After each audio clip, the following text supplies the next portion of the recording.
majority of House Democrats opposed the partisan political stunt that was put on the floor by my Republican colleagues, unnecessarily conditioning aid to Israel, which has never been done during Israel's 75 years of existence and the special relationship that has existed between our two countries. It's never been done. And there was no rational reason for it to have occurred. And so our objective from the very beginning was to back President Biden, who made clear that he would veto the irresponsible bill put forward by House Republicans. We made it clear that that veto would be sustained, not just marginally, but decisively if it ever made it back to the House, which it will not. Yeah. What's your view on what seems like some growing disagreement among Democrats about sort of some of the tactical ways Israel is handling this war, whether it's people calling for a ceasefire or a humanitarian pause? Seems to be a lot more criticism coming from Democrats about sort of the nuts and bolts of how Israel is handling this every day. What's your view on that? I wouldn't say it's criticism. I'd say there are different observations or perspectives about the best way forward, but all of it coming from, as far as I can tell, a place of care and concern related to Israel's safety and its well-being. Everybody seems to recognize that Israel necessarily has to decisively defeat Hamas, period, full stop. Clearly, that's my perspective. Now, I think there are three things that need to occur simultaneously to the greatest extent possible. One, Israel has to decisively defeat the terrorist organization Hamas and rid them from the region for the good of Israel, for the good of America, for the good of the free world, for the good of the democratic aspirations of the Palestinian people. Second, we need to do everything possible to secure the release of the hostages. Israeli hostages, American hostages, international hostages. Third, we need to urgently make sure we are providing humanitarian assistance and relief to Palestinian civilians who are in harm's way, as happens in war through no fault of their own. Those are the three objectives. And I think the Biden administration will continue to communicate closely with the Israeli government to figure out the best way to accomplish those three critical objectives. In the other chamber, there's consideration for possible changes to border policy and asylum laws that's happening between both sides. If that is the cost for aid to Israel and to Ukraine, and it potentially doesn't have anything for DACA, is that something, how would your conference respond to something? Well, the president submitted a comprehensive request for supplemental funding connected to America's national security priorities. That includes support for Israel, support for Ukraine, support for our allies in the Indo-Pacific, support for America's own military readiness, support for humanitarian assistance for civilians who are in harm's way, and for supporting the effort to strengthen our border. And so I think to the extent that there are bipartisan discussions in the Senate related to a comprehensive approach to meeting the national security needs of America and our allies throughout the world in a manner consistent with our values, then we'll look at any bipartisan product that comes out of the Senate in good faith, which is very different than extreme MAGA Republicans putting on the House floor legislation that they know is dead on arrival in the Senate, that they know will be vetoed by President Biden, and that they know we will be unable to override that veto as House Democrats decisively demonstrated yesterday. The time for gamesmanship is over. What do my Republican colleagues not get about that? The world is on fire. We have real challenges here in America as we're trying to keep the great American middle-class dream alive for people all across the land. And it's my hope that my Republican colleagues, who only represent barely half of 1/3 of the federal government, will come to the conclusion that the only way forward is to find bipartisan common ground. Back to yesterday, those 12 Democrats. I know you said a majority of Democrats obviously voted against the measure. Overwhelming majority. Overwhelming majority. But House Democrats so often say their unity is their strength. Are you concerned after intense whipping from the White House and from you losing those 12? It concerns you about unity amongst the caucus? No, because my Republican colleagues were openly speculating that we were going to lose 50, 60, 70 Democrats and put in jeopardy the notion that a veto by President Biden could be sustained. Second one. Two groups, Democrats for Democrat majority for Israel and mainstream Democrats have been critical or considering primarying some of the progressive critics of Israel, Russian to leave, Russian push. What do you think of those of that stance? And would that be a good use of donors' money in your mind to primary people? Outside groups are going to do what outside groups are going to do. I think House Democrats are going to continue to support each other. Thank you. So yesterday, one of the 5 officers in the Tyree Nichols case pleaded guilty to his involvement in Nichols' death. Following that announcement, the NAACP, they issued a statement saying it's time for Congress to step up and enact the federal reforms necessary to prevent future cases of police brutality. What's your response? Well, in the previous Congress, in fact, in the previous 2 Congresses, House Democrats have led the effort to try to get comprehensive police reform measures enacted into law as part of our view that we've got to strike the right balance between public safety, strengthening the relationship between law enforcement and the community, and avoiding to the greatest extent possible and eliminating police brutality in America. We still believe that there's an urgent need to move that legislation forward. We are under no illusions as it relates to the willingness of extreme MAGA Republicans in the House to do anything to strengthen the relationship between the police and communities of color throughout America. It is my hope that the conversations that were bipartisan in nature earlier in the Congress, in the Senate, will resume at some point, led by Cory Booker. Thanks. Government funding runs out in 2 weeks from today. How concerned are you about a government shutdown?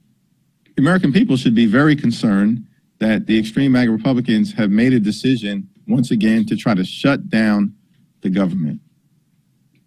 This notion of a so-called laddered CR, like the novelty, being delicate with my words here, the novelty of my friends on the other side of the aisle in terms of how they come up with language that disguise their intentions. Translation, they want to shut the government down. Because many of my Republican colleagues fundamentally do not believe in a functional federal government which is designed to meet the health, the safety, and the economic well-being of the American people. They're not interested in a functional federal government. How do we know that? Because for the last 25 plus years, Republicans, largely led in the House, have repeatedly shut the government down. It was my hope that under new management, there would be a different approach, and that remains to be seen what will happen in advance of November 17th. But let's be clear. The only way forward is in a bipartisan way to pass a continuing resolution at the fiscal 2023 level.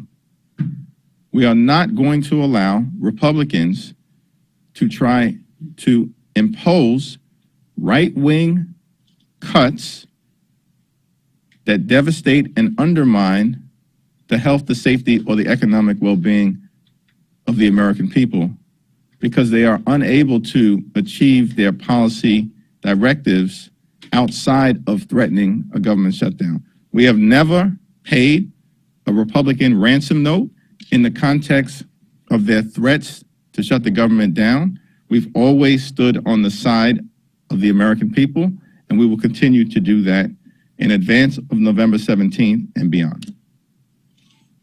The President and some members of your party have called for a humanitarian pause or a ceasefire in the conflict in Gaza. Do you support a humanitarian pause or a ceasefire? As I mentioned to Garrett, there are three things that need to be done simultaneous to each other. First, Israel must decisively defeat Hamas. Second, we must make sure that we do everything possible to bring the hostages home safely. Third, we have to urgently provide humanitarian assistance to Palestinian civilians who are in harm's way through no fault of their own. How that is managed logistically, I will leave to President Biden, the Biden administration, the Israeli government, the Egyptian government, the UN, and all of the other actors in the region to work out. Thanks. Are you open to splitting the different aspects of the emergency supplemental if Republicans are willing to find a different way to pay for them or just pass them cleanly? Well, emergency funding is, by definition, the result of a domestic or international emergency. And part of the problem with the extreme MAGA Republican legislation yesterday was that for the first time, they were trying to condition aid to Israel, even though the horrific events of October 7th fall into the classic definition of an emergency. Brutal atrocities resulting in more than 1,400 Israelis slain is an emergency. Israel's sovereignty being violated by hundreds, if not thousands, of Hamas terrorists who crossed into southern Israel unexpectedly is an emergency. A war of necessity in terms of the conflict with Hamas is the classic definition of emergency. Russia invading Ukraine, the largest land war in Europe since the end of World War II, is an emergency. And so many of us are perplexed at the decision that was made by Republicans to abandon the approach that has been taken in a bipartisan way to respond to emergencies and try to pose it by imposing a condition in their legislation that was designed to undermine the Inflation Reduction Act. That is a classic definition of a political stunt. With respect to the product that leaves the Senate, which will necessarily be bipartisan, when it comes over to the House in whatever form, we're prepared to consider it in good faith. Even if it's divided. We're prepared to consider it in good faith. We'll have to examine what the particulars are when it comes over to us. Kevin? Mayor Adams was supposed to meet the White House and the Capitol yesterday, backed out of the questions about the FBI raid on his campaign and Treasurer's house. I'm curious, one, were you supposed to be in any of those meetings? And two, are you confident that he can balance working on something such as the migrant situation, which is why he was supposed to be here, with ongoing legal questions? Yes. Vote. Yes to both. Yes to both. President Biden, the First Lady, will be visiting Maine today to grieve with the families who were affected by the recent mass shooting. I'm curious, there's been some discharge petitions that you all put forward. Is there any action coming from House Democrats that you expect? Have you spoken to Speaker Johnson about any gun safety measures that can make it to the floor? And have you spoken with Congressman Golden since he changed his position on the assault weapons ban? Now he supports it. I'm curious, have you had any conversations with Congressman Golden since the shooting took place? I've spoken to Speaker Johnson about a variety of issues earlier this week, but we did not talk about the urgent need to address the gun violence epidemic in America, though I certainly plan to have that discussion with him sooner rather than later. I've also talked to Congressman Golden. I'll let him characterize his position. I think he did it in a very heartfelt, authentic, and public way. What is clear to me is that the status quo in America is unacceptable. Tens of thousands of lives lost each and every year to gun violence. No other advanced economy in the country has this problem. Canada doesn't have this type of gun violence problem. Australia doesn't have this type of gun violence problem. Great Britain doesn't have this type of gun violence problem. France doesn't have this kind of gun violence problem. Japan doesn't have this kind of gun violence problem. Germany doesn't have this kind of gun violence problem. Like, we clearly have to address it. The status quo is not acceptable. We have to crush the gun violence epidemic. Cannot have weapons of war flooding our communities that are not designed to hunt deer. They are designed to shred children. Something must be done. And as House Democrats, we want to do it in a bipartisan way, in whatever form that takes. Thanks. Back to Ukraine, would you be open at all to immigration policy changes tied to Ukraine? We'll have to take a look at what emerges from the Senate in a bipartisan fashion, what the White House may be comfortable with in terms of discussions about strengthening our border in a manner that is consistent with two principles. First, our heritage as a nation of immigrants. Second, a nation anchored in the rule of law.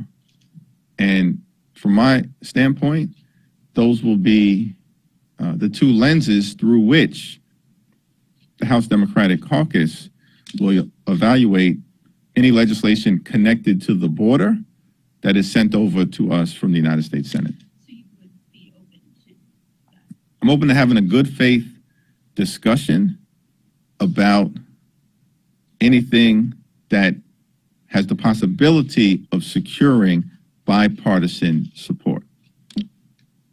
Last question, thanks. Back on Ukraine and Israel, Republicans seem to be making a distinction about the urgency of help for Israel in comparison with the urgency of help for Ukraine. But both countries have seen their citizens tortured, murdered, raped in horrific numbers. Is there, in your mind, any reason to make a distinction between these victims of atrocities between these two countries? Well, we must continue to urgently stand with Israel and recognize that Israel has a unique place in the world as a Jewish and democratic state and a homeland for the Jewish people. The only one that exists in a very dangerous world in the context of centuries of the Jewish people being ejected from countries, subjected to pain and persecution and pogroms, and of course the horrors of the Holocaust, an unthinkable crime against humanity, and then the challenges that the only Jewish state in the world faces now and has faced for the last 75 years. So, of course, we have to view the urgent need to stand with Israel through that very significant historical lens. We also need to make sure that we evaluate the importance of standing with Ukraine through the lens of brutal aggression in Europe and what that can lead to, as we saw horrifically in World War I and World War II, where tens of millions of people across the globe lost their lives, which is why we need to make sure that Ukraine is successful and that we can end the conflict there without an escalatory war that involves Western Europe, NATO, and if NATO is involved, by necessity, consistent with our Article 5 obligations, the United States of America. And so these are complex foreign policy issues that many of my Republican colleagues try to simplify. And you cannot simplify the dynamics of a very dangerous world. You can simplify some basic principles that we should continue to stand with our friends and allies in the Middle East, in Eastern Europe, and in the Indo-Pacific, consistent with the request that President Biden has submitted to the Congress, and we should consider that request in a bipartisan way for the good of America's national security interests and for the good of the world. Thank you, everyone.